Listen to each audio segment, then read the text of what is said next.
Let's talk about vocabulary related weather. पहा, सूर्यप्रकाशित वातावरण असेल तर त्याला सनी म्हटलं जातं. जर वारा असेल सुटलेला तर त्याला विंडी म्हटलं जातं. ढगाळ वातावरण असेल तर त्याला क्लाउडी असं म्हटलं जातं. जर गरम किंवा उष्ण वातावरण आहे तर त्याला हॉट म्हटलं जातं.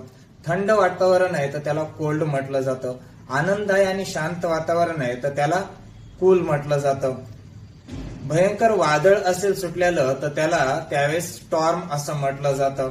विजांचा चमचमाट असेल किंवा विजा चमकत असतील तर त्यावेळेस लाइटनिंग म्हटलं जातं. खूपच गडगडाट आकाशामध्ये असेल तर त्याला थंडरस्टॉर्म म्हटलं जातं. गारा पडत असतील तर त्याला हेल म्हटलं जातं. आणि गारांचा गडगडाटी पाऊस असेल तर त्याला हेल स्टॉर्म असं म्हटलं जातं.